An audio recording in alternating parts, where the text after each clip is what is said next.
Je m'appelle Catherine Verlaguet, je suis autrice. Je vis de l'écriture théâtrale depuis 2010. Avant ça, j'ai été comédienne. Je suis très heureuse de collaborer avec plein de metteurs en scène différents qui mettent en scène mes pièces, qui viennent me chercher pour que je leur en écrive.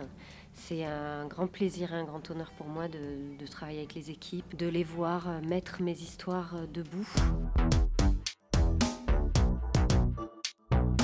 Les 3 spectacles que vous allez voir dans la saison, Le Processus est mis en scène par Joanne Ibert, joué par Juliette Allain. C'était une envie personnelle de traiter ce sujet-là. Joanie en a fait quelque chose dont je suis très fière aujourd'hui, mais je vous dis pas de quoi ça parle parce que voilà, il vaut mieux le découvrir tout seul. La Chambre d'eau, c'était une commande de Marie Barbotin, qui est danseuse et chorégraphe, pour que je lui écrive un texte qui puisse aussi servir de base rythmique à sa chorégraphie. Moi, j'ai fait beaucoup de danse, donc ça m'intéressait de travailler sur une écriture comme ça, très rythmique. Et le sujet, c'est quoi être une fille? Est-ce que c'est quelque chose, d'ailleurs? C'est l'histoire d'une petite fille que vous allez découvrir et qui elle-même découvre ce questionnement-là à un moment donné de sa vie. Qu'est-ce qui fait qu'elle est une fille ou pas? Enfin, voilà. Et Dissolution, c'est un texte que j'avais écrit sur la passation, sur la disparition d'un grand-père qui vient s'adresser à son petit-fils avant de disparaître complètement. C'est l'idée qu'il faut bien qu'il y en ait qui s'en aillent pour que d'autres grandissent et vivent.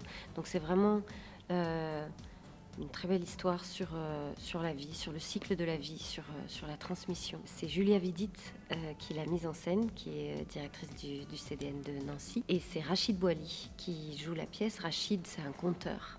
Les gens qui connaissent un peu le milieu du conte le connaissent très bien, c'est un très bon conteur. J'avais envie que ce soit Rachid qui joue cette pièce, donc je les ai fait se rencontrer et j'étais très heureuse que Julia accepte de mettre Rachid en scène. J'écris au lit, j'écris pas à un bureau, j'ai besoin d'avoir beaucoup de bazar autour de moi, enfin mes livres, mes cahiers, mes stylos, ma tasse de thé. Comme je suis beaucoup en déplacement, un lit en fait, j'en ai toujours un quelque part, donc c'est ce qui me permet de recréer ma bulle. Il y a des pièces qu'on écrit sur commande, c'est une collaboration en fait. Les metteurs en scène viennent nous voir pour qu'on écrive pour eux, mais il faut que leur désir devienne le nôtre, hein. Sinon c'est impossible d'écrire. En général, ils viennent soit avec un sujet, soit avec une histoire ou un début d'histoire. Des fois, ils ont déjà le nombre de comédiens, voire ils connaissent les comédiens. Il faut que nous, du coup, si on accepte la commande, on mette son imaginaire au service de quelque chose qui est attendu de nous. Et puis, il y a des pièces que j'écris toute seule parce qu'elles me tiennent à cœur, parce que être artiste, c'est ça aussi, c'est aussi se re-questionner soit dans son rapport au monde, qu'est-ce qu'on a envie de partager avec le public, qu'est-ce qu'on a envie d'échanger avec le public. En général, quand je commence à écrire,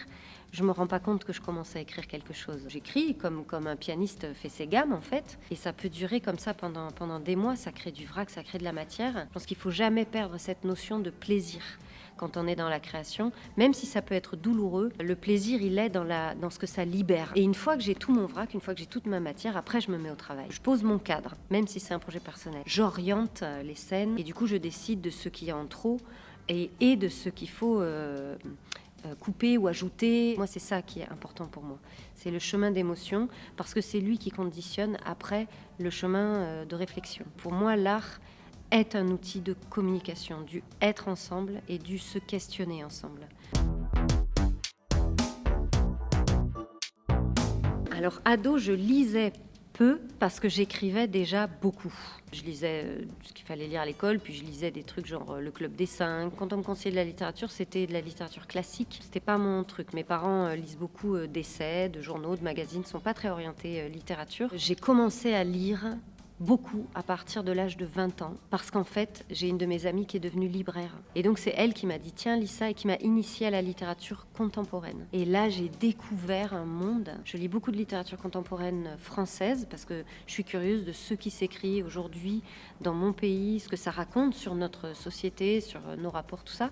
Je lis un peu de littérature étrangère, mais c'est vrai que assez peu. Je lis autant de littérature ado que de littérature adulte. Mon petit cœur imbécile de Xavier Laurent Petit, L'aube sera grandiose de Anne-Laure Bondou, L'art de perdre de Alice Zénitaire. Là, j'ai lu Continuer de Laurent Mauvigné. Il y a quand même de très belles choses qui s'écrivent aujourd'hui et qui nous révèlent à nous-mêmes, quoi. j'espère que vous aurez autant de plaisir à découvrir ces pièces que moi j'ai eu de plaisir à les écrire et à vous les donner. J'espère qu'on aura l'occasion de se rencontrer. Si on ne se rencontre pas, n'hésitez pas à m'écrire un petit mot, à le laisser à côté court, ça me parviendra toujours. Et c'est toujours très agréable de recevoir des choses qui créent le lien, quoi.